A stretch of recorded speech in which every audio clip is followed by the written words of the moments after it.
I ran down that hallway like the world was ending. My shoes echoed against the linoleum floor, that hollow sound that only exists in hospitals, mixed with the smell of disinfectant that burned my throat. My heart was pounding so hard I could feel it in my temples, in my neck, in every inch of my 66-year-old body that suddenly felt 1,000 years old. Robert, my son, my only son, emergency admission. Those words had come over the phone just 40 minutes ago, and since then I hadn't stopped shaking. I clutched my purse against my chest as I rounded a corner, desperately searching for the room number they had given me. 312. 312. The numbers were blurring on the door plaques. 308. 310. I was close. I could breathe. I could see him. I could hug him and tell him everything would be okay, just like I had done his whole life. Because that's what mothers do, right? We fix what's broken. We heal what hurts. We give everything, absolutely everything, expecting nothing in return. And I had given so much. So much that sometimes I wondered if there was anything left of myself underneath all those layers of sacrifice. But at that moment, none of that mattered. All that mattered was reaching that room, seeing my son, knowing what had happened. The phone had rung while I was making dinner. I had dropped the spoon into the pot when I heard Scarlett's cold voice on the other end. "Robert is in the hospital. Accident. Come if you want." And she had hung up, just like that. Without telling me what kind of accident, how serious it was, if he was conscious or not. Just those sharp words and that tone she always used with me, as if I were a nuisance, as if my existence were an inconvenience in her perfect life with my son. But there was no time to think about that now. 311. I was almost there. My hands were trembling as I smoothed down my coat, as I tried to control my ragged breathing. I had to be strong for him. I had to be the mother I had always been. The mother who never fails. The mother who is always there, even when no one sees her, even when no one thanks her. That's when I felt it. A firm hand grabbed my arm and pulled me aside with surprising strength. I almost screamed in surprise, but another hand was gently placed over my mouth, while a female voice whispered urgently in my ear, "Hide and wait. Trust me." It was a nurse. I knew it from the uniform I caught a glimpse of, from the smell of medicinal soap that emanated from her. She looked about 40, serious face, dark eyes that shone with a strange intensity. She pushed me carefully but firmly toward the half-open door of room 311, right next to where Robert was. "Don't make a sound. Don't come out. Observe and listen. You'll understand everything later." And before I could react, before I could ask her what in the world was going on, she walked quickly down the hall, her shoes making that same rhythmic sound against the floor. I stayed there, paralyzed behind that door, my heart now beating for completely different reasons. It was no longer just fear for my son. It was something else, something dark and heavy that I couldn't name yet. The room was empty, dark. It smelled of clean sheets and that artificial air conditioning that dries out your mouth. I leaned against the wall, trying to process what had just happened, trying to understand why a strange nurse had hidden me as if I were in danger. Danger? Me? It was ridiculous. But something in her eyes, something in the urgency of her voice, made me stay put. "Trust me," she had said. And for some reason I can't explain, I believed her. Maybe because in that moment of absolute desperation, any outstretched hand seemed like a lifeline. Maybe because after so many years of being invisible, of being ignored, someone was finally seeing me, protecting me, though I didn't know from what. My breathing slowly calmed as my eyes adjusted to the gloom. I could see the silhouette of the empty bed, the IV pole hanging like a metallic skeleton, the closed curtains that let in barely a thin line of light from the hallway. Less than a minute passed. 60 seconds that felt like an eternity. And then I heard them. Voices coming from the hallway. Scarlett's voice, unmistakable, with that sugary tone she used when she wanted something. And another voice, masculine, unfamiliar, formal. They stopped right in front of room 312, right across from my hiding place. My entire body went rigid. I held my breath without realizing it. "Are you sure no one will see us here?" the man asked.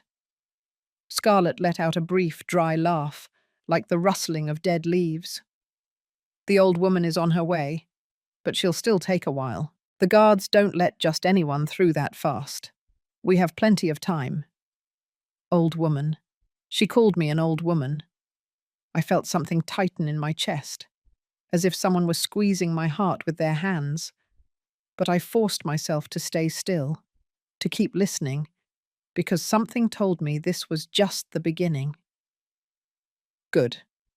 Then let's go over the documents one more time. The transfer of the house has to be ready before he wakes up. If he asks anything, you say he signed everything before the accident." "Understood." The house. Our house. The house I had bought with my dead husband's inheritance money. The house I put in Robert's name because I trusted him, because he was my son, because I never imagined something like this could happen. $180,000. All my security. All my future. Handed over on a silver platter because a mother trusts. Because a mother gives without calculating. "Understood," Scarlett replied, and there was something in her voice that chilled my blood to the bone. It wasn't sadness. It wasn't worry for her husband hospitalized just feet away. It was satisfaction. It was victory. It was the sound of someone winning a game I didn't even know was being played. "And what about the business? The $200,000 in the joint account?" "I can transfer that too." $200,000. The money I had loaned. No, that I had given to Robert so he could set up his imports company. The money he never gave back because, Mum, it's an investment in our future. You'll see. You'll get it back when the business grows. I promise you. But the business had grown. The contracts had come in. The profits had started flowing. And I was still living in my small 2-room apartment, cooking with supermarket specials, wearing the same clothes from 5 years ago, turning off the lights to save on the electricity bill, while they lived in that huge house with a yard and a pool, while Scarlett bought designer handbags that cost more than my 3 months' rent, while Robert changed cars every 2 years, like changing shoes. "Technically, it's complicated because you are not listed as the account holder," the man said. And then I recognized his profession. Lawyer. He was a damned lawyer. I could picture him in his expensive suit, his leather briefcase, his clean hands that had never done any real work. "But if he doesn't wake up in the next few days, or if he wakes up with severe cognitive damage, you can request a temporary guardianship. With that, you'll have access to everything. Absolutely everything. The bank accounts, the properties, the investments. If he doesn't wake up." The words floated in the air like sharp knives. If he doesn't wake up, as if it were an acceptable possibility, as if it were even desirable, as if they were talking about the weather or what to have for dinner tonight. I put my hand over my mouth to keep from screaming, to keep from throwing up right there against that cold hospital wall. My legs were shaking so much I had to steady myself against the doorframe. The wood was freezing under my fingers. This couldn't be happening. It couldn't be real. It was a nightmare. It had to be one of those nightmares where you run, but don't move, where you scream, but no sound comes out. And her? Scarlett asked, and something in the way she pronounced that word, her, made me feel like an insect, like something to be crushed without a second thought. The meddling old woman? Can she claim anything legally? There was a silence that lasted for ages. The lawyer was checking something. Papers, maybe. The crisp sound of paper rustling. Legally, no. According to all the records I checked, she is not listed on any official document. Not for the house, not for the business, not for the accounts. Everything is in your husband's name. And if you are the legitimate wife and he is incapacitated, the law favors you completely. She is nothing. She has no rights. She is just the mother-in-law, a spectator. I am nothing. I have no rights. I am just the mother-in-law, a spectator. The words went through me like ice bullets. 66 years of life reduced to that. 40 years of marriage to a good man who died too soon of a heart attack. No one saw coming. 38 years raising a son I adored more than my own life. All to hear that I am nothing, that I have no right to what I myself built, to what I myself gave with these hands that were now shaking uncontrollably. Scarlett laughed again, that crystalline laugh I had heard 1,000 times at family dinners, when she asked me to wash the dishes while she sat with Robert in the living room watching television.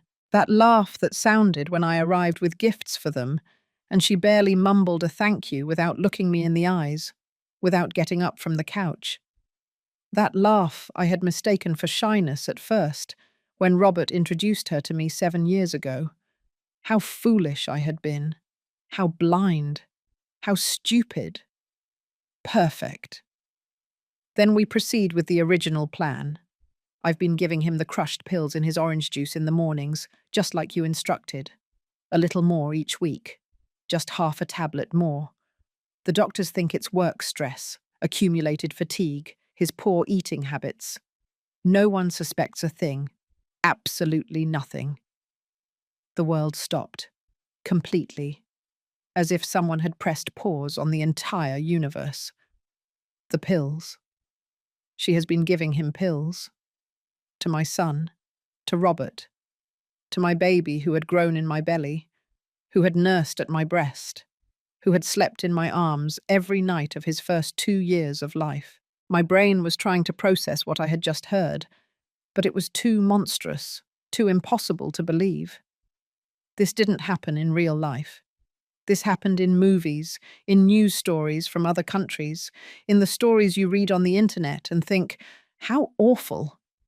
Thank goodness something like that would never happen to me. But it was happening. It was happening right now, inches from where I was hiding like a scared rat. Here at the hospital, it's even easier, Scarlett continued in that casual, relaxed voice, as if she were talking about a cooking recipe, as if she were sharing a trick for cleaning tough stains. I can add things to the IV when the nurses are out on their rounds. I have access because I'm the wife. No one questions me. Everyone pities me. They bring me coffee. They tell me to be strong. It's almost comical. In 2 or 3 more days, it will all be over. His heart will simply give out. It will look completely natural. It happens all the time with 42-year-old men who work too hard and don't take care of themselves. The statistics are on our side. 42 years old. My son was 42 years old, and his wife was planning to kill him like she was planning a vacation. I felt my legs give way. I slid down the wall until I was sitting on the cold floor of that empty room.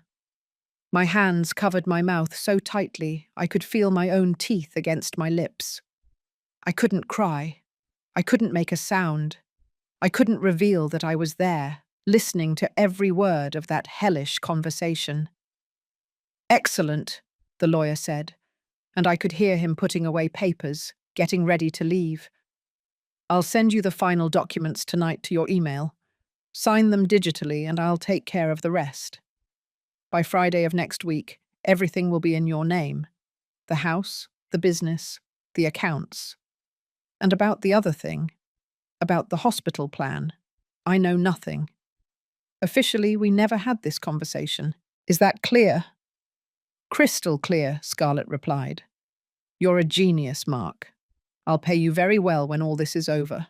Very, very well. Mark. The lawyer's name was Mark.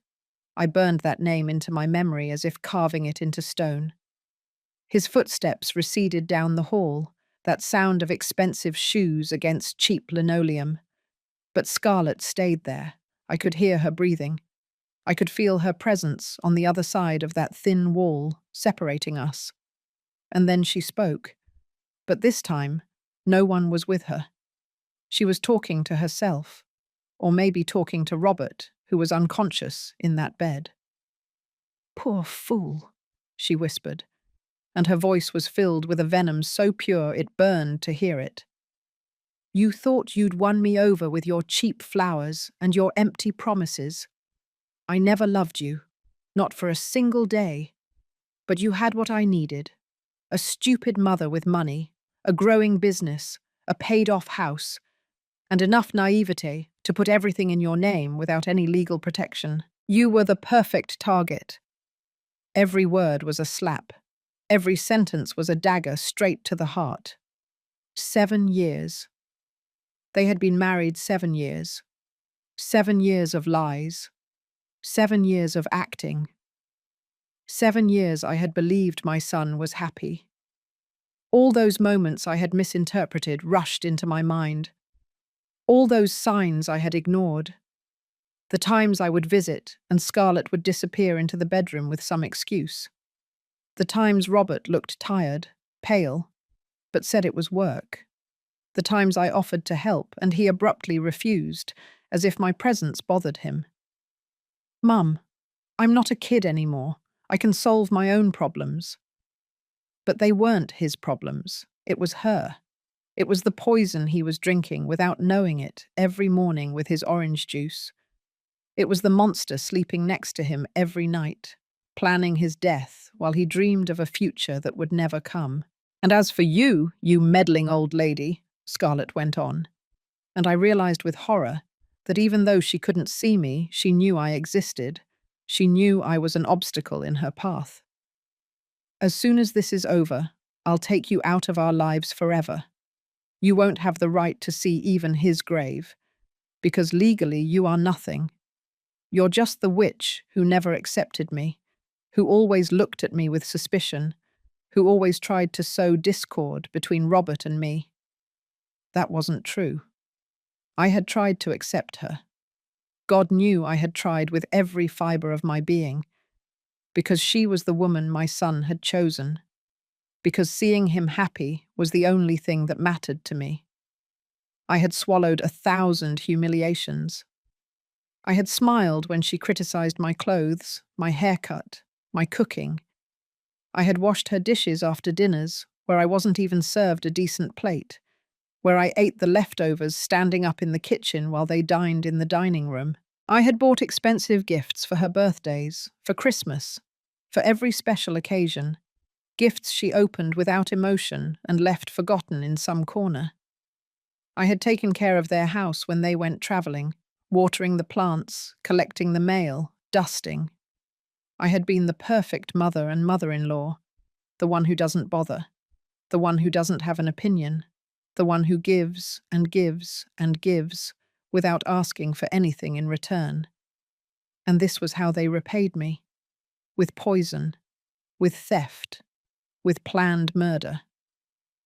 I heard her footsteps finally move away. The sound of her heels against the floor, that constant tapping that had always seemed elegant to me and now sounded like the ticking of a bomb. She was gone. She entered Robert's room and gently closed the door. And I stayed there, sitting on the floor of that dark room, shaking like a leaf in the middle of a hurricane. I don't know how much time passed. It could have been seconds or minutes or an entire eternity. Time had ceased to make sense. Everything had ceased to make sense. My entire life, all my decisions, all my sacrifices, had crumbled in less than 10 minutes, like a house of cards. like a mirage that disappears when you get too close. My hands were trembling so much that I had to hug myself to keep from completely falling apart. I felt cold, a cold that came from within, from some deep place I didn't know existed. My teeth were chattering. My entire body shivered with waves of panic that rose from my stomach to my throat. Robert was dying, not from an accident, not from bad luck. He was being murdered. His own wife was poisoning him day after day, sip after sip, and no one knew it. No one except that mysterious nurse who had hidden me here. That woman who had appeared like an angel, like a divine sign, just in time to save me from walking in there knowing nothing, to save me from confronting Scarlett while she acted out her role as the worried wife, to give me the information I needed, though I didn't know yet what to do with it. What was I supposed to do? Run out and scream? Call the police? Go into that room and scratch that woman's eyes out with my own hands? Every option seemed impossible. Every path seemed to lead to a deeper abyss. Because she was right about one thing. Legally, I was nothing. I had no proof. I had only overheard a conversation. My word against hers. A hysterical old woman against a young, beautiful wife crying over her sick husband. The door suddenly opened and I almost had a heart attack right there. It was her, the nurse. She came in quickly, closed the door behind her, and turned on a small lamp in the corner. The dim light allowed me to see her well for the first time. Her face was marked by determination, her eyes bright but serious, her hair pulled back in a tight ponytail. Her badge read, Leticia Sanchez, Specialized Nurse. She looked directly at me and knelt down in front of me, taking my frozen hands in her warm ones. Breathe, she said in a firm but kind voice. Breathe deeply. I know you're in shock. I know what you just heard is monstrous. But I need you to calm down. I need you to think clearly, because your son doesn't have much time. Her words were like a slap that woke me up. She was right. I couldn't fall apart. Not now. Later there would be time to cry, to scream, to process all of this. But now I had to act. I had to save my son. I took a deep breath once, twice, 3 times. The air came in raggedly, but it came in. My heart was still beating too fast, but at least it was beating. How did you know?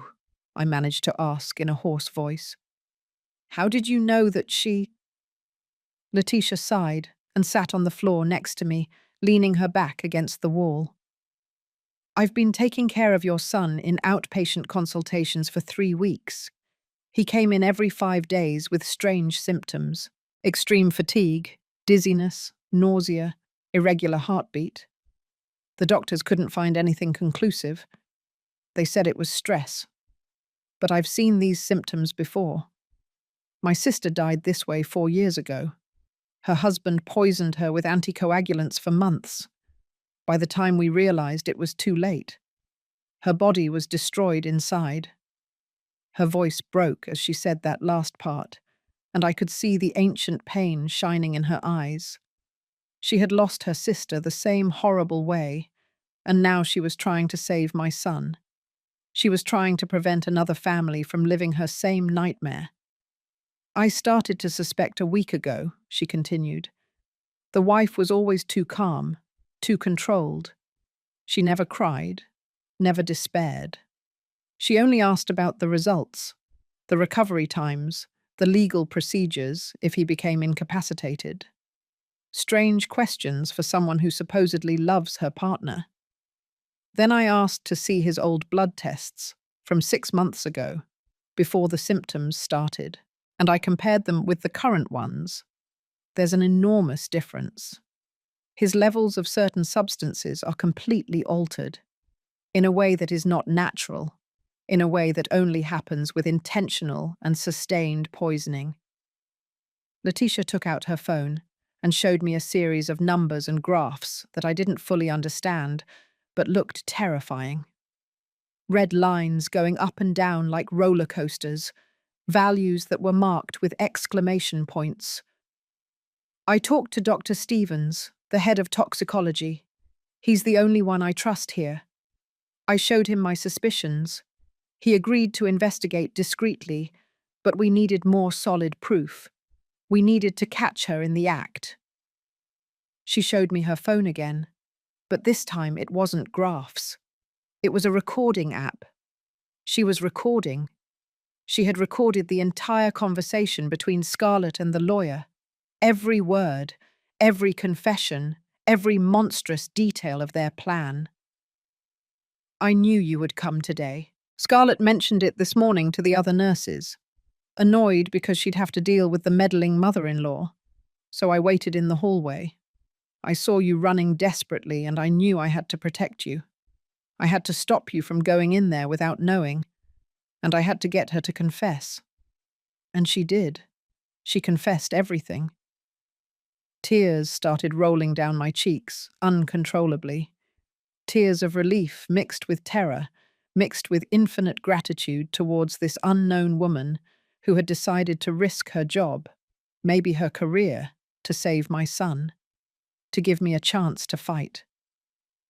"Thank you," I whispered, and my voice broke into 1,000 pieces.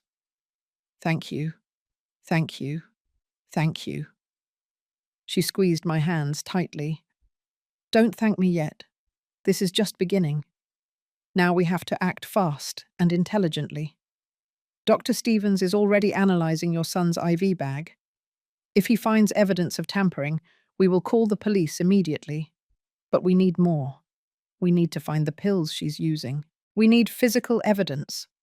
"Where would she keep them?" I asked, trying to think clearly despite the chaos in my head. "Probably in her purse or in the car. Women like her are arrogant. They feel untouchable. They don't think anyone could discover them."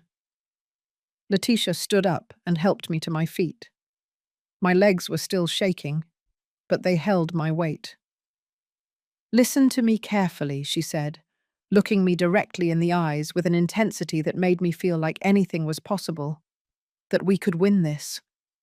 "You are going to leave here and act like you know nothing. You're going to go to your son's room. You're going to hug that woman if necessary. You're going to cry. You're going to play the role of the desperate mother, which is what she expects to see. Meanwhile, I'm going to talk to hospital security. I'm going to ask them to check the hallway cameras. I'm going to document every time she enters that room alone. And I'm going to make sure she doesn't go near that IV bag again." I nodded, trying to absorb all the instructions. Act. Pretend. Become what she expected me to be. A foolish, desperate old woman. I could do that. I had been doing that for years without even realizing it. "And one more thing," Letitia added in a low voice.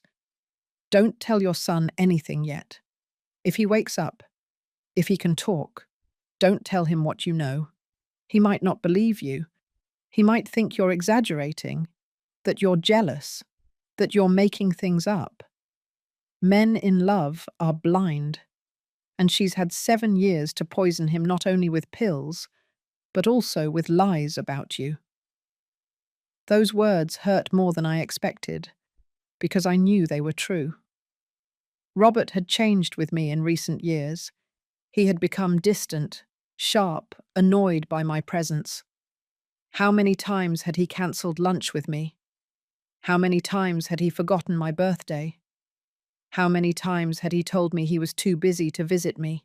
And I had always thought it was work, that it was stress, that it was part of growing up and having your own family. I never imagined it was her whispering poison in his ear every night. She thinks it's his fault, that he's sick from working too hard. She's built that narrative perfectly. If you arrive now accusing her of murder, he will defend her, and we will lose our chance to save him. She was right. Everything in me wanted to run into that room and shout the truth to my son, shake him until he woke up and saw the viper he had next to him. But I couldn't. I had to be smart. I had to play the game. at least for now. I wiped the tears with the back of my hand. I smoothed down my coat. I took one last deep breath. "It's all right," I said, and my voice sounded firmer than I felt. "I'm going to do it. I'm going to pretend. But promise me something. Promise me we won't let her win. Promise me my son will live. Promise me that woman will pay for every drop of poison she gave him, for every lie she told, for every second of suffering she caused." Letitia looked at me with a fierce determination that reminded me why I had trusted her from the very first moment. "I promise you, that woman will not only lose everything she planned to steal, she will spend the rest of her life in prison. I will personally see to that." She opened the door carefully, peeking out first to make sure the hallway was clear. She gave me a barely perceptible nod, and I left that room that had been my refuge and my hell for the last few minutes. The hallway was more crowded now. There were more nurses, more doctors, more families waiting for news of their loved ones, all caught up in their own tragedies, unaware that a drama surpassing any soap opera was unfolding feet away. I approached door 312 with steps that didn't feel like my own. It was as if I were floating, as if my body were moving by instinct, while my mind was still trapped in that horrible conversation I had heard. My hand touched the cold metal of the door. I took one last deep breath and went in. The room was larger than I had imagined. There were machines everywhere, monitors beeping softly, IV bags hanging like frozen tears. And in the center of it all, in that two-white bed, was my son. My Robert. He looked so small there, so fragile, connected to 1,000 wires and tubes. His skin had a greyish tone that terrified me. His lips were dry. He had deep, dark circles under his eyes that I had never seen before. This wasn't the strong man who had carried my groceries just 2 months ago. This wasn't the boy who had learned to ride his bicycle in the park, shouting, "Look, Mum!" hands free while I ran behind him, terrified he would fall. This was someone consumed, someone destroyed from within. And next to his bed, holding his hand with a delicacy I now knew was pure theatre, was her. Scarlett looked impeccable as always, her brown hair perfectly styled, her makeup discreet but elegant, her cream-coloured dress, which probably cost more than my rent, her green eyes that I had thought were beautiful and now saw as the eyes of a snake. When she saw me enter, her expression changed immediately. Her eyes filled with tears, her mouth trembled. She put a hand to her chest as if holding back a sob. "Doris," she said in a broken voice, and even stood up to hug me. I forced myself to accept that hug, to put my arms around her, to feel her warm body against mine, and not think that this same body had coldly planned my son's death. Her expensive perfume filled my nostrils. It smelled of flowers and lies. "Thank you for coming," she whispered against my shoulder. "I know you had to take 2 buses. I know it's a long way for you, but I needed you to be here. Robert needs you." Liar. Damn liar! She didn't need me here. She had called me only to keep up appearances. So no one would suspect when he died that she had kept his mother away. I pulled away from her gently, wiping the tears that were completely real, even if she thought they were for the wrong reasons. "What happened?" I asked, and my voice sounded exactly as it should have. Terrified, confused, desperate. Scarlett sighed dramatically and sat back down next to the bed, resuming her role as the devoted wife. He was at the office. According to his colleagues, he suddenly turned very pale. He started sweating. He complained of chest pain and that he couldn't breathe well. They thought it was a heart attack. They called an ambulance immediately. She paused, wiping a tear that was probably as fake as everything about her. "The doctors say his heart is very weak, that he's been under a lot of stress. that he hasn't taken care of himself. I've told him 1,000 times to slow down, that money isn't worth more than his health. But you know how he is, stubborn as a mule, just like when he was a kid, I guess. That comment was like a hook. She was trying to connect with me, to make me feel like we were a team, that we both loved this man and wanted the best for him. What a perfect actress. What a convincing monster.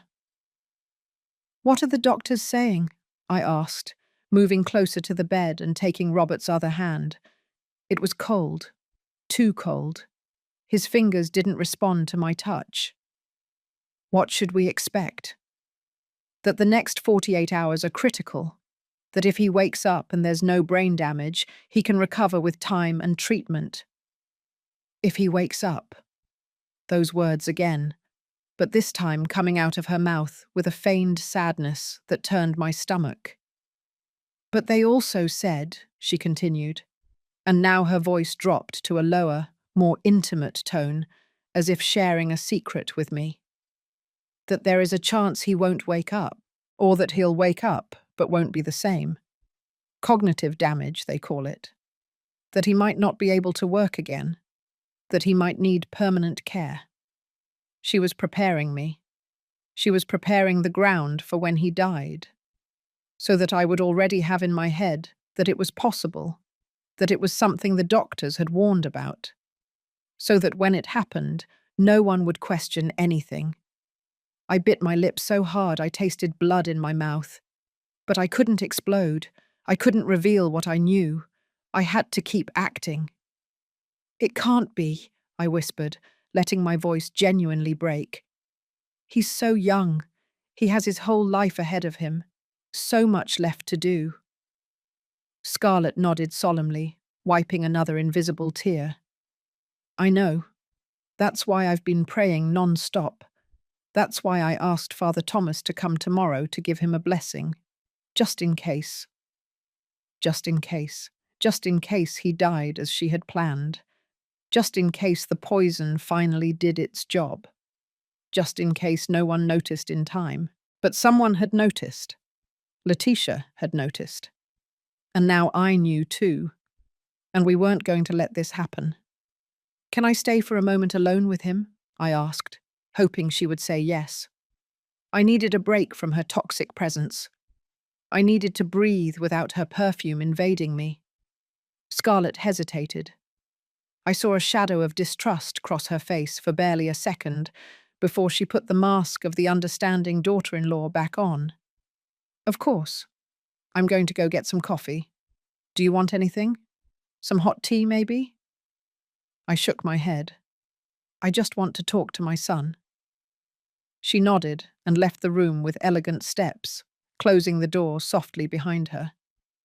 As soon as she was out, I collapsed onto the bed, hugging Robert with all the care in the world so as not to disconnect any wires. "Forgive me," I whispered against his hair that smelled of hospital and illness. "Forgive me for not realizing sooner. Forgive me for not protecting you. But I swear on everything I hold dear that I'm not going to let her win. I'm going to get you through this, my love. I'm going to save you, even if it's the last thing I do in this life." I kissed his forehead with infinite tenderness, feeling the cold, sweaty skin under my lips. His eyelids trembled slightly, as if somewhere deep in his unconsciousness he could hear me, as if a part of him knew that his mother was there, fighting for him as she always had. I dried my tears and sat up just as the door opened again. But it wasn't Scarlett. It was Letitia, pushing a cart with medications. She gave me an almost imperceptible nod. There was news. "Mrs. Doris," she said in a professional voice, playing her role perfectly. "Could you come with me for a moment? Dr. Stevens wants to speak with you about your son's condition. It will only take a few minutes." I nodded and followed her out of the room, walking down the hallway to a small, empty consultation room. As soon as she closed the door, her expression changed completely. She was no longer the kind, professional nurse. She was a warrior with crucial information. "We found it," she said without preamble. Dr. Stevens analyzed the IV bag and found traces of warfarin. It's a very powerful anticoagulant. In controlled doses, it's used medically, but in the quantities we found, it's designed to cause internal hemorrhaging. The room spun around me. Warfarin, anticoagulant, internal hemorrhaging. My son was bleeding to death slowly from the inside, and no one had seen it until now. It was not prescribed for him, Letitia continued in a tense voice. Someone added it to the IV after it was prepared. And there's more. We checked the security cameras from the last 24 hours. There are 3 moments when Scarlett enters the room alone when there's no nurse nearby. In 2 of those instances, she is clearly seen manipulating the IV bag. We have visual evidence. My heart was pounding so hard I could hear it in my ears. We had proof, real proof. Not just the audio recording, but also physical evidence and video. "Did you call the police yet?" I asked in a choked voice. Letitia shook her head. "Dr. Stevens is doing that right now. But there's a problem. Scarlett has legal rights as his wife. If she suspects anything, she can leave before the police arrive. She can destroy evidence. She can contact her lawyer and prepare a defense. We need to keep her here without her suspecting anything until the officers arrive." "How long?" 20 minutes. Half an hour maximum. The nearest station is 10 minutes away. But they have to prepare the order. Come with specialized detectives. You have to go back in there and act like nothing happened. Keep her busy. Keep her talking. Do whatever it takes. 20 minutes. Half an hour. An eternity when you're acting in front of someone who planned to kill your son. But I could do it. I had to do it. "There's something else," Letitia said, and took out her phone again. "While checking the cameras, we found this. It's from 3 days ago." She showed me a video recorded in black and white. It was Scarlett in the hospital parking lot, talking on the phone. There was no audio, but I could see her body language. She was relaxed, almost happy. She was smiling. At one point, she even laughed. "A woman whose husband is gravely ill doesn't laugh like that in the hospital parking lot," Letitia said with disgust. We asked the tech department to try to read her lips or recover audio from the environment, but it's difficult. However, there's a moment when she looks directly toward a nearby camera without knowing it's there, and you can clearly read what she says. She paused the video at that exact moment and zoomed in on the image. Scarlett was saying something, and even though there was no sound, it was perfectly clear on her lips. "Soon I'll be free. Soon I'll be free." 3 words that confirmed everything, that sealed her fate, that proved this wasn't worried love, but cold calculation. "This will also be given to the police," Letitia said, putting away the phone. "It's more ammunition, more evidence that this was premeditated, planned, executed with full awareness of what she was doing." I nodded, feeling something inside me harden. I was no longer just the desperate mother. I was no longer the foolish old woman who had been manipulated for years. I was someone new, someone stronger, someone willing to do whatever was necessary to protect her son. "I'm going back," I said with a firmness that surprised even myself. "I'm going to keep her there. And when the police arrive, I want to be present. I want to see her face when she realizes she lost, that her whole performance was in vain, that the stupid old woman wasn't so stupid after all." Letitia smiled for the first time since all this had begun. "You are stronger than you think, Doris. Your son is lucky to have you." Those words filled me with something I hadn't felt in a long time. Pride, purpose, power.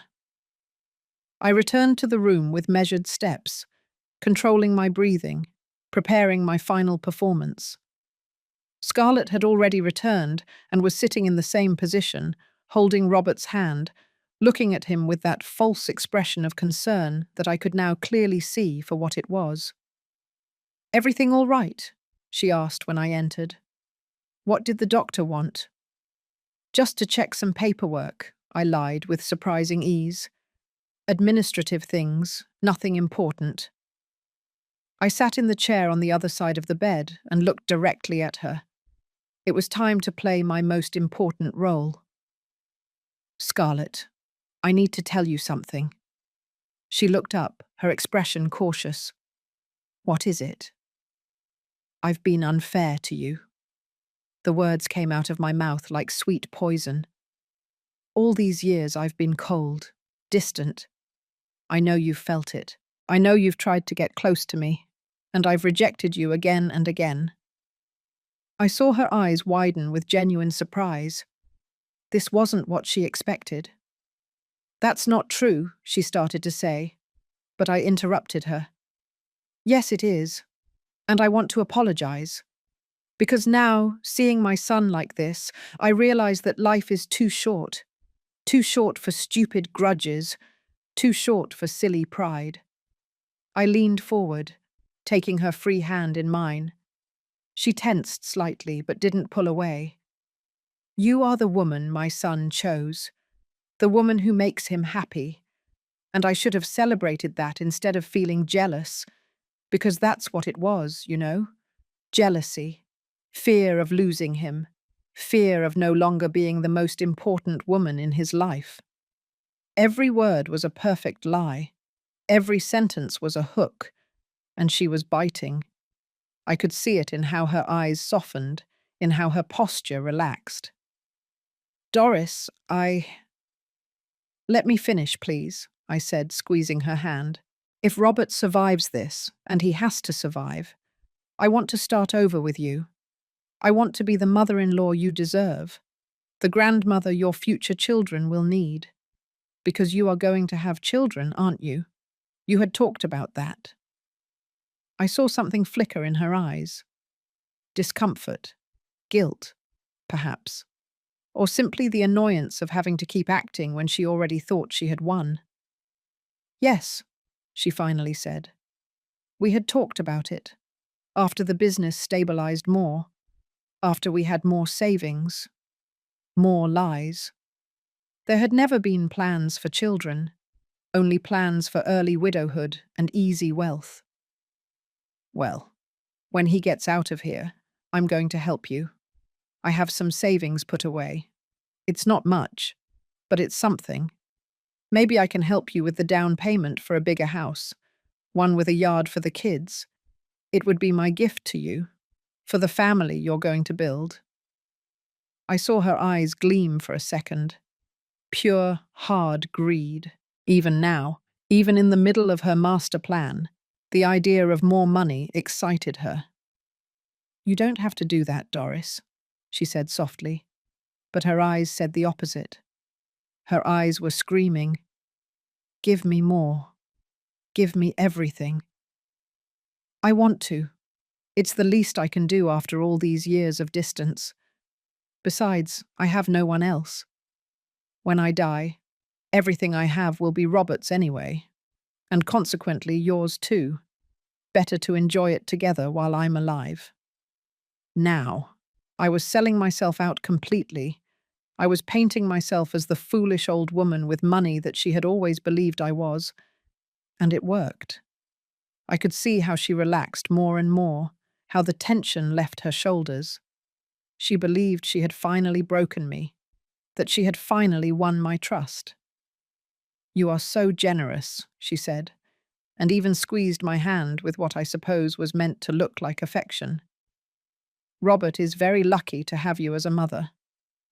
I had to bite my tongue not to spit the truth at her right there. We kept talking about trivialities, invented memories, future plans that would never exist.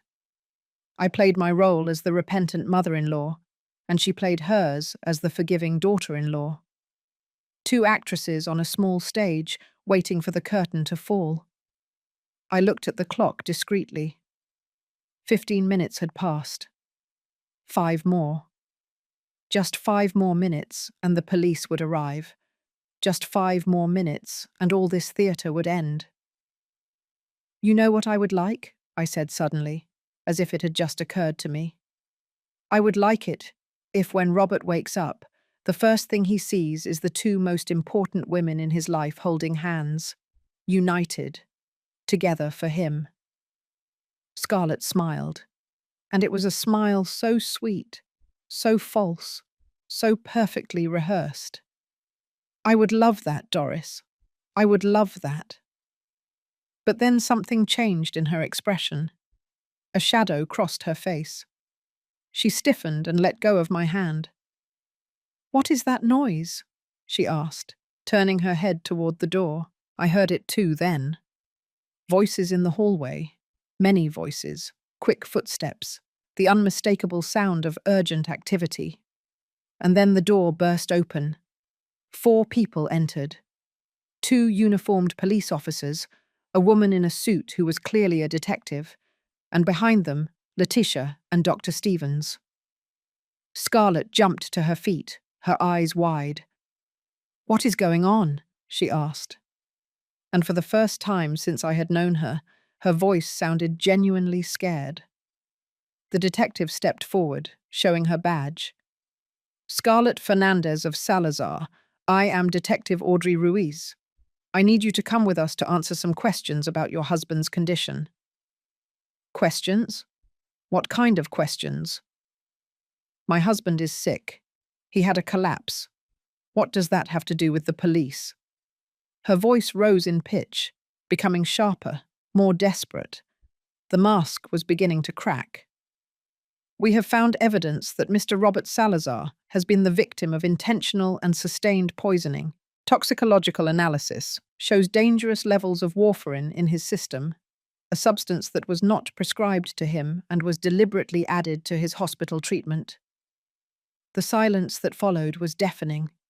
Scarlett remained completely motionless, her mouth slightly open, her eyes darting from the detective to the officers to Letitia. Calculating, looking for a way out. "That's ridiculous," she finally said, and her voice was now pure ice. The sweetness had disappeared completely. "It's a mistake, a medical error. Someone mixed up the medications. That happens all the time in hospitals." "It is not a mistake," Dr. Stevens intervened, stepping forward. "We have security camera footage that shows you manipulating your husband's IV bag on 3 different occasions. We have physical evidence of the substance found. And we have this." Letitia took out her phone and played the recording. Scarlett's voice filled the room, clear as water. "I've been giving him the crushed pills in his orange juice in the mornings, a little more each week. The doctors think it's stress. No one suspects anything. Here at the hospital, it's easier. I can add things to the IV. In 2 or 3 more days, it will all be over." I watched as the colour completely drained from her face, as her legs trembled, as she desperately searched for something to say, some excuse, some lie that could save her. But there was nothing. They had caught her completely. "That recording was taken out of context," she tried, but her voice lacked conviction. "I never. That's not what it looks like." "We also have your conversation with your lawyer, Mark Delgado, who, by the way, is being interrogated right now," Detective Audrey continued, in a firm, professional voice. "We have documents showing attempts at fraudulent property transfer. We have your internet search history for undetectable poisons and poisoning symptoms. We have enough evidence to charge you with premeditated attempted murder and fraud." Scarlett looked at me then.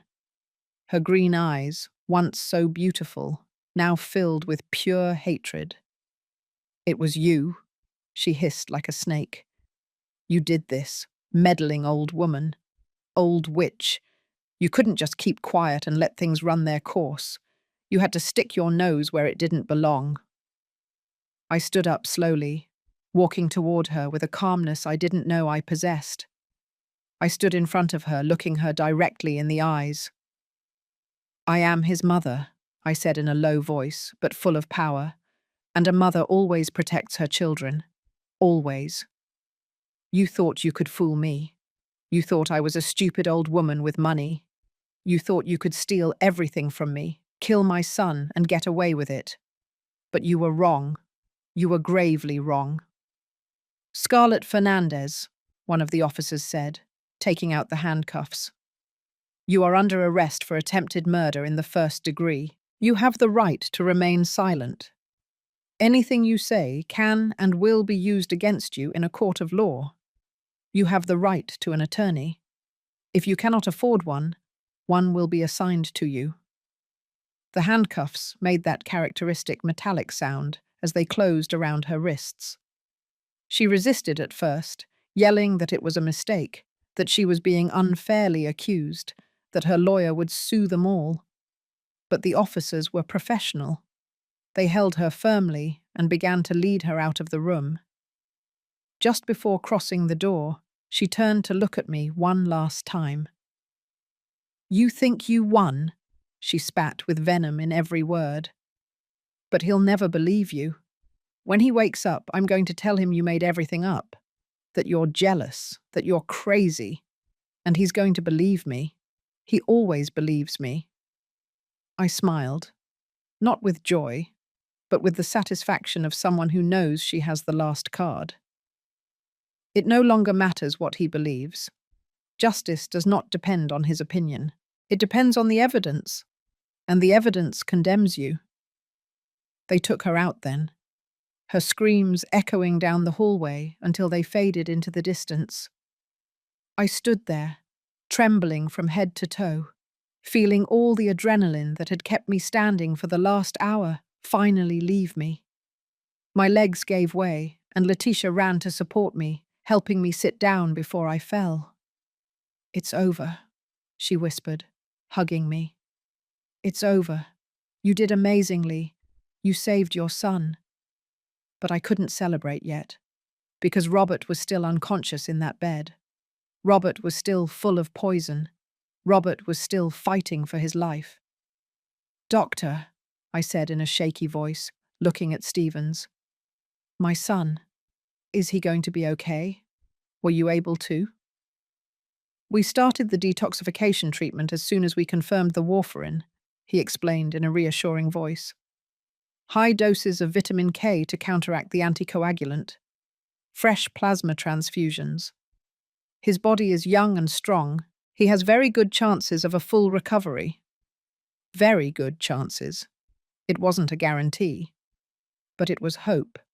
And hope was more than I had had just 2 hours ago. I approached my son's bed and took his hand again, squeezing it tightly. Fight, my love, I whispered. Fight for your life. Your mum already did her part. Now it's up to you. The next 2 days were the longest of my life. I didn't leave the hospital. I couldn't. Letitia got me a special pass to stay in Robert's room 24 hours a day. She brought me coffee, sandwiches that I barely tasted, blankets when I shivered from the cold in the early morning. She had become more than a nurse. She was my guardian angel, my savior, the sister I never had. Dr. Stevens came every few hours to check Robert's vital signs, to adjust medications, to patiently explain every small change in his condition to me. His levels are improving, he would tell me, showing me graphs I barely understood, but that sounded like celestial music. The treatment is working. His body is responding. It's just a matter of time. Time. That word had become my religion.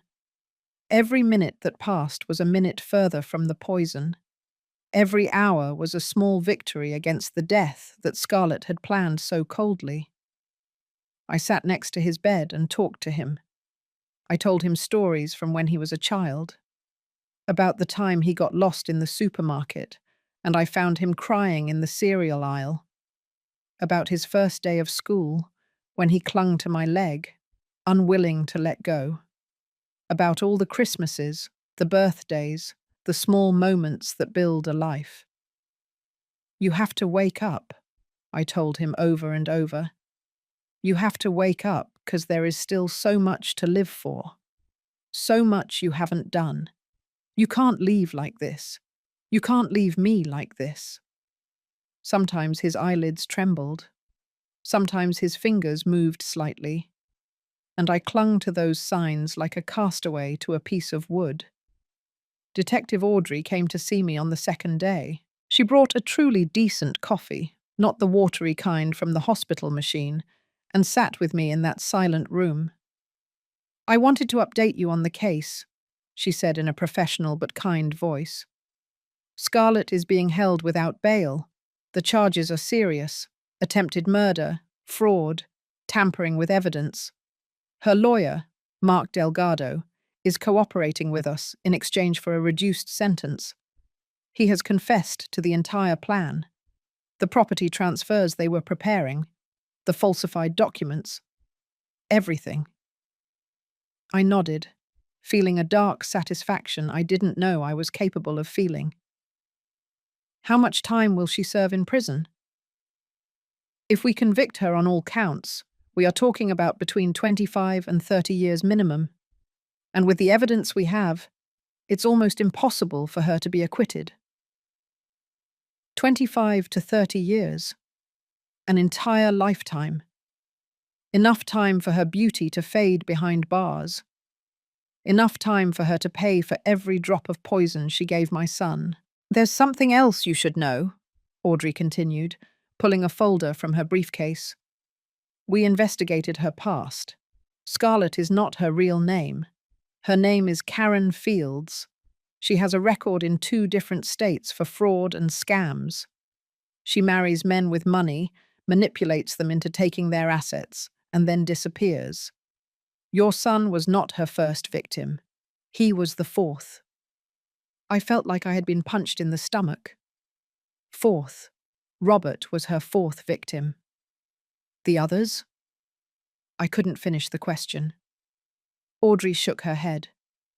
The other 3 survived, but they lost everything: houses, businesses, savings. One of them tried to report her, but she had been so careful with the paperwork that they couldn't prove anything. He declared bankruptcy and fled to another state. She changed her name, changed her appearance, and started over. With your son, she finally made a mistake. She was too ambitious, too impatient, and thanks to that, we caught her. She showed me photos: Scarlett with different hair color, Scarlett with a different style, but the same cold eyes, the same calculating smile. "These men want to testify," Audrey said. "They want to tell their stories. They are going to help build a pattern of behavior that will make it impossible for her to claim this was a misunderstanding or a mistake. She is a professional predator, and she is finally going to pay for everything." I looked at my son sleeping in that bed and felt a surge of gratitude mixed with rage. Gratitude because I had saved him in time. Rage because I had been so close to losing him, so close to her winning. "Thank you," I told Audrey. "Thank you for taking this seriously, for investigating, for not letting her get away with it." She squeezed my hand. "It's my job. But more than that, it's my duty. Women like her cannot continue destroying lives. Your bravery in acting fast, in trusting Letitia, in staying calm, that is what truly saved your son. You are a hero, Doris." Hero. I didn't feel like a hero. I felt like an exhausted mother who had done the only thing she knew how to do: protect her son. That was all. On the 3rd day, just as the sun began to stream through the room window, filling it with a golden, warm light, it happened. Robert's fingers moved. It wasn't an unconscious tremor. It was a deliberate movement. He squeezed my hand. I shouted for the nurses without letting go of his hand. Letitia came running, followed by another nurse and then Dr. Stevens. "He's waking up," the doctor said, checking his eyes with a small flashlight. "Robert, if you can hear me, squeeze your mother's hand again." And he did. He squeezed my hand harder this time. Tears rolled down my cheeks uncontrollably. My love, I whispered over and over. You're here. You're alive. You're okay. His eyelids began to move. Slowly, as if they weighed tons, they opened. His eyes, those brown eyes I had seen since the day he was born, looked at me confusedly at first, lost, but then they focused. He recognized me. Mom, he whispered in a hoarse, barely audible voice. That single word broke all the barriers I had built. I collapsed onto the bed, crying against his chest, feeling his hand weakly rise to touch my hair. I'm here, I said between sobs. I'm here, my love. You are safe. Everything is going to be all right. Dr. Stevens gave us a few minutes before starting the examinations. He checked his reflexes, his vision, his cognitive ability. He asked simple questions: name, date of birth, where he lived. Robert answered everything correctly, though slowly, searching for the words. There is no apparent brain damage, the doctor finally announced with a smile. It's a miracle considering the amount of toxins in his system. But he's young, strong, and the treatment came just in time. Just in time. Thanks to Letitia. Thanks to that extraordinary nurse who had trusted her instinct, who had seen what no one else saw. Robert looked around the room, confused. What happened? He asked. Why am I here? The last thing I remember is being at the office and feeling sick. And then, nothing. I sat in the chair next to his bed, taking his hand in mine. This was the moment I had dreaded, the moment to tell him the truth about the woman he had married, the woman who had slept next to him for 7 years while planning his death. Robert, there's something you need to know, I began in a soft but firm voice. Something terrible, but I need you to listen to me until the end. Can you do that?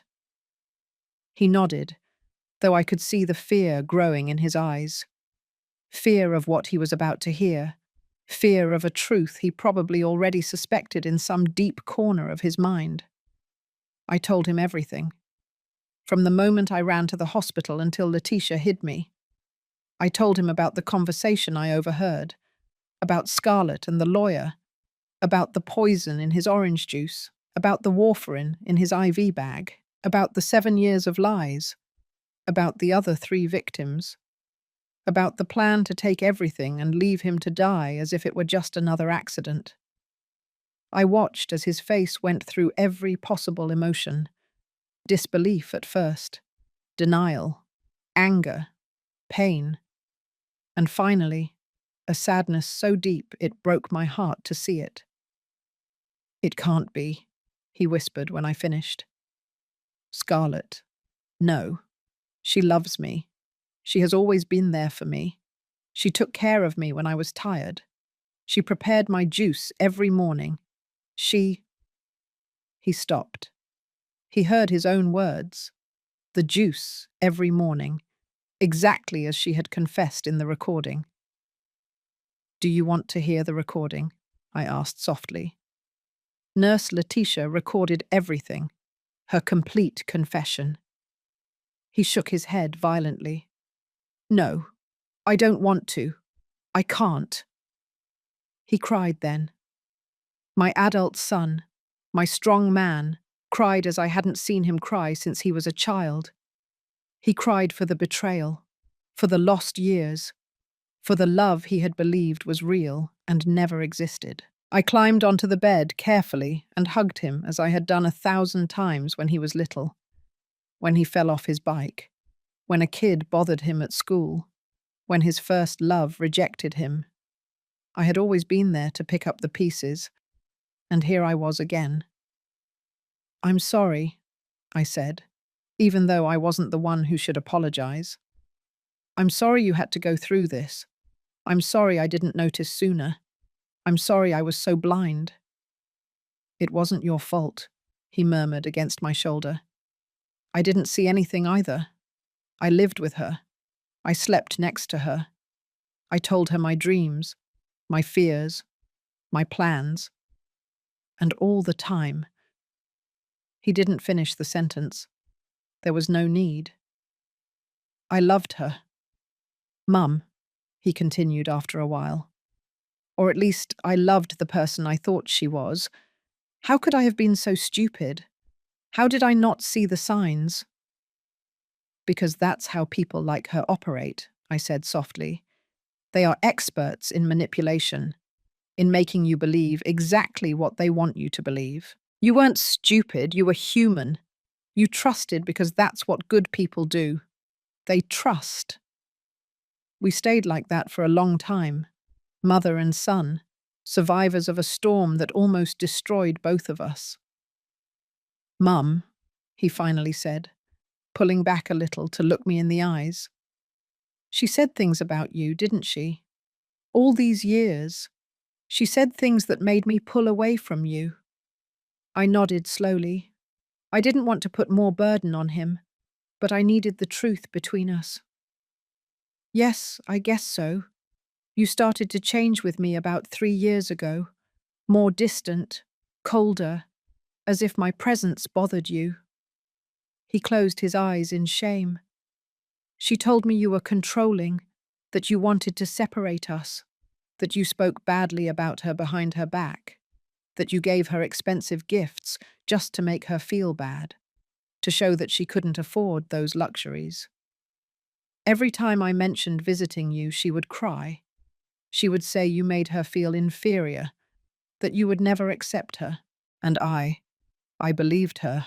God, I was such an idiot. No, I said firmly. You weren't an idiot. You loved your wife and you wanted to protect her. That makes you a good person, not an idiot. She twisted that love. She used it as a weapon against you, against us. I treated you so badly, Mum. I cancelled lunches. I forgot your birthday. I made you feel unwelcome in my own house, in the house you bought with your money. My God. His voice broke again. How can you even look at me now? How can you be here after everything I put you through? I took his face in both hands, forcing him to look at me. Because you are my son. Because I love you more than my own life. Because a mother doesn't abandon, no matter how much it hurts, no matter how many times she is rejected. She will always, always be there when her son needs her. He cried again, and I cried with him, for the lost years, for the unspoken words, for all the times I had wanted to call him and didn't, because I knew it would annoy him, for all the nights I had gone to bed, wondering what I had done wrong, for all the unnecessary pain we had both carried. Detective Audrey came later that day to take Robert's statement. It was difficult. He had to remember details he would rather forget. The mornings he woke up feeling weak, the times Scarlett insisted he take his vitamins, that he drink her special juice, the nights she told him he looked tired, that he was working too hard, that he needed more rest. Everything had been part of the plan. Every gesture of concern was actually another step towards his death. There's something you need to know, Audrey said when she finished taking notes. The house that is in your name, the one your mother bought, Scarlett had initiated the transfer procedures, but we stopped them in time. The property is still yours. We also froze all the bank accounts and blocked any access she had. Your money is safe. Robert looked at me with an expression of absolute horror. Mum, your money, Dad's inheritance, the $180,000. I almost lost everything. But you didn't lose it, I said firmly. We saved it. Both of us saved it. And about the business, Audrey continued. The $200,000 your mother invested, plus the accumulated profits, everything is protected. Scarlett had no legal rights to any of it, because even though it was in accounts in his name, you never made her the official beneficiary. It was an oversight on your part, but that oversight saved you from losing everything. An oversight. Or maybe deep down, Robert had always known something wasn't right. Maybe a part of him never completely trusted her. "We will need you to testify at the trial," the detective said. "I know it's difficult, but your testimony is crucial. You are the direct victim. Your word carries weight." Robert nodded, though pale. "I'll do it. I want her to pay. I want her to pay for everything." The following days were of slow but steady recovery. Robert improved every day. Colour returned to his face. Strength returned to his muscles. The doctors were amazed at how quickly he healed once the toxins were eliminated from his system. Letitia came to visit him every shift. They had become friends in that strange bond that forms between people who go through something traumatic together. "I owe you my life," Robert told her every time. "To you and my mother."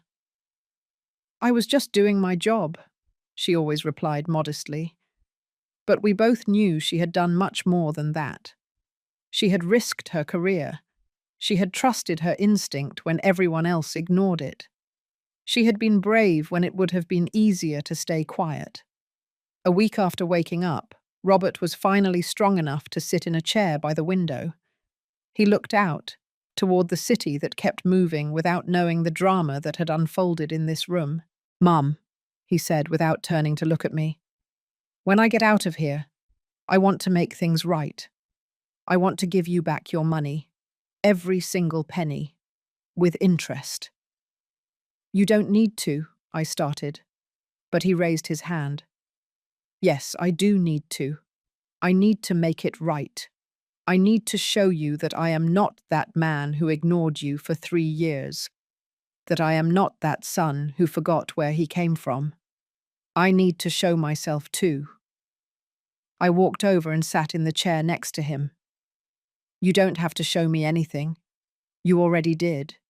You survived. You're here. That's all I need." "But I need more," he insisted, finally turning to look at me. "I need to get myself back. The man I was before her. The son you were proud to raise. You'll help me find him again." I took his hand and squeezed it hard. "Always, my love. Always." The trial was 6 months later. 6 months in which Robert recovered completely, in which he closed wounds he thought would never heal, in which he learned to trust again, starting by trusting himself. 6 months in which our relationship was rebuilt from the foundations, stronger than before, more honest than ever. We entered that courthouse together, arm in arm. He in a grey suit, that made him look like the successful man he was, me in an olive green dress that I had bought especially for the occasion. Not out of vanity, but because I wanted to look strong. I wanted her to see that she hadn't been able to destroy me. Scarlett was sitting at the defense table. She looked different. Her hair had lost its shine. Her skin looked pale under the artificial court lights. But her eyes were still the same. Cold. Calculating. When she saw us enter, something dark crossed her face. Pure hatred. There were no more masks. There were no more performances. This was the real Karen Fields, the predator hiding behind the false name of Scarlett. The prosecutor presented the evidence methodically. The audio recordings where she confessed everything. The security videos showing her manipulating the IV bag.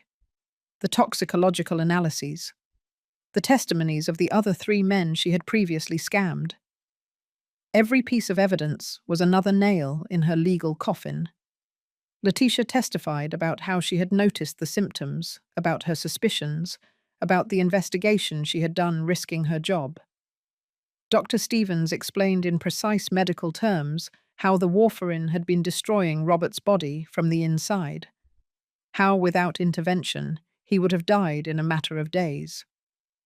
Detective Audrey presented all the evidence of the fraud, the falsified documents, Karen's criminal history under her multiple identities. It was devastating. One by one, the pillars of her defense crumbled. Her lawyer tried to argue that the recordings had been obtained illegally, that the testimonies were circumstantial, that everything could be explained as a series of tragic misunderstandings. But no one believed him. The evidence was too solid, too clear, too damning. Then they called me to the stand. I sat in that hard wooden chair, looking at the jury, the judge, the entire courtroom full of strangers who had come to witness this drama. "Mrs. Doris," the prosecutor began, "can you tell us in your own words what you heard that day at the hospital?" And I told him. Everything. From my desperation running down that hallway to the moment Letitia hid me. From every venomous word that had come out of that woman's mouth to the moment I understood that my son was being slowly murdered. My voice broke several times. Tears rolled down my cheeks uncontrollably. But I kept talking. Because my son deserved to be heard. Because the other victims deserved justice. Because no other mother should go through this hell. "And how did you feel when you heard that your son was being poisoned?" the prosecutor asked. I looked directly at Karen when I answered. I felt like the world was ending. But I also felt rage. A rage I didn't know existed inside me. Rage that someone could be so wicked, so calculating, so cold. Rage for having trusted her. For having welcomed her into my family. For having believed she loved my son, when all the time she only saw numbers, dollars, property, power. "Is there anything else you wish to say?" the prosecutor asked. "Yes," I said firmly. "I want the jury to know that this woman is not the victim of a misunderstanding. She is a professional predator. She has deliberately destroyed lives. And if you don't stop her here, she will continue to do it. The next victim could be someone else, another mother's son. And perhaps that mother won't be as lucky as I was. Perhaps no one will notice the signs in time. Please, don't give her that opportunity." The defense attorney tried to discredit me in the cross-examination. He suggested I was jealous of my son's relationship, that I had made everything up out of spite, that the recordings could have been edited. But every question he asked, I answered with calmness and truth. Then they called Robert. Seeing him walk toward that stand, strong and alive when he should have been dead, was one of the most powerful moments of my life. He testified about the years of marriage, about how she had systematically isolated him from me, about the symptoms he had ignored, thinking they were stress, about the orange juice she lovingly prepared for him every morning, about how he felt worse and worse. But she convinced him that he just needed rest, that the doctors were exaggerating, that everything would be fine. "Did you love her?" the prosecutor asked. "I loved the person I thought she was," Robert replied firmly. "But that person never existed. It was a mask, a character designed to manipulate me, to steal from me, to kill me. And now? Do you feel anything for her now?" Robert looked directly at her for the first time since the trial began. "Pity," he finally said. "Pity that someone can live like that, without real love, without genuine connections, just calculating, always calculating. What an empty life that must be." I saw something flicker in Karen's eyes. For the first time since everything began, I saw her genuinely affected. Not by guilt, but by the contempt in Robert's voice. The contempt of someone who no longer feared her. The jury deliberations lasted less than 3 hours. When they returned, the judge asked, "Has the jury reached a verdict?" "Yes, Your Honor," the foreman replied. "On the charge of attempted murder in the first degree, we find the defendant guilty. On the charge of aggravated fraud, guilty. On the charge of falsification of documents, guilty. On all charges presented, we find her guilty." The gavel fell. The sound echoed in that courtroom like thunder. Karen didn't cry. She didn't beg. She just sat there, rigid, as the officers approached. The sentence was 32 years in prison, with no possibility of parole before serving 32 years. Enough time for all her beauty to fade away. Enough time for her to pay for every life she had destroyed. As they were taking her out of the room, she stopped next to our table. She looked at Robert and me with those green eyes full of venom. "This isn't over," she hissed.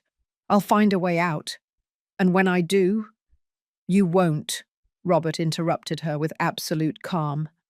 "And even if you did, I don't care anymore. You no longer have any power over me. You're just another criminal on her way to prison.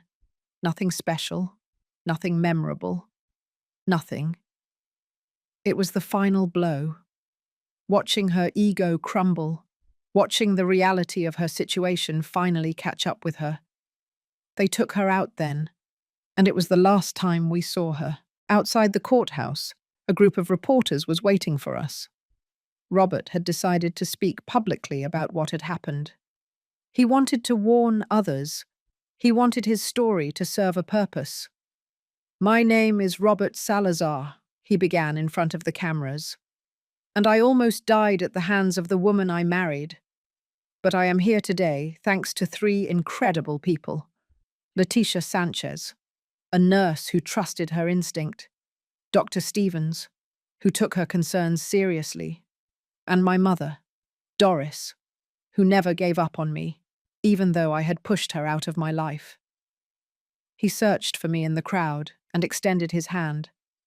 I walked over and took it. "Mum, forgive me for the lost years, for the ignored calls, for the forgotten birthdays, for making you feel like you weren't important. I will spend the rest of my life making it up to you." "You already did," I said with tears in my eyes. "You survived. That's all I needed." 3 months later, we sold the house. That house I had bought with so much love now only contained bitter memories. With that money, Robert bought a new apartment, smaller but full of light. And with the rest, we did something I had never imagined. We created a foundation. It's called Vigilant Mothers and is dedicated to helping families who have been victims of fraud or domestic abuse. We provide free legal advice, psychological support, temporary shelter if necessary. Leticia is part of the team. She helps identify signs of poisoning or abuse in medical settings. She trains other nurses to trust their instincts. In the first year, we helped 17 families. 17 stories that could have ended in tragedy, but found help in time. And I, Doris, the old woman they thought was invisible, became the voice of those who couldn't speak. I give talks in hospitals, in community centers, anywhere that invites me.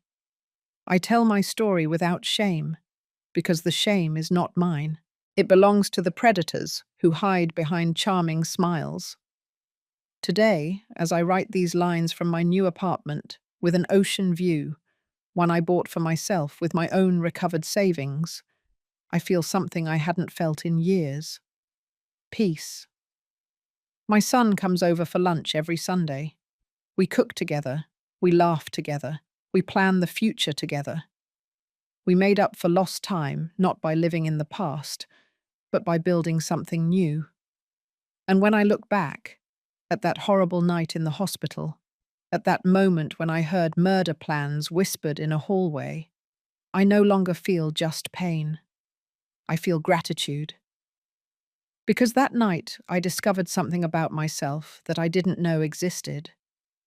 I discovered that I am stronger than I thought, braver than I imagined, more powerful than anyone, including myself, had ever believed. I am Doris.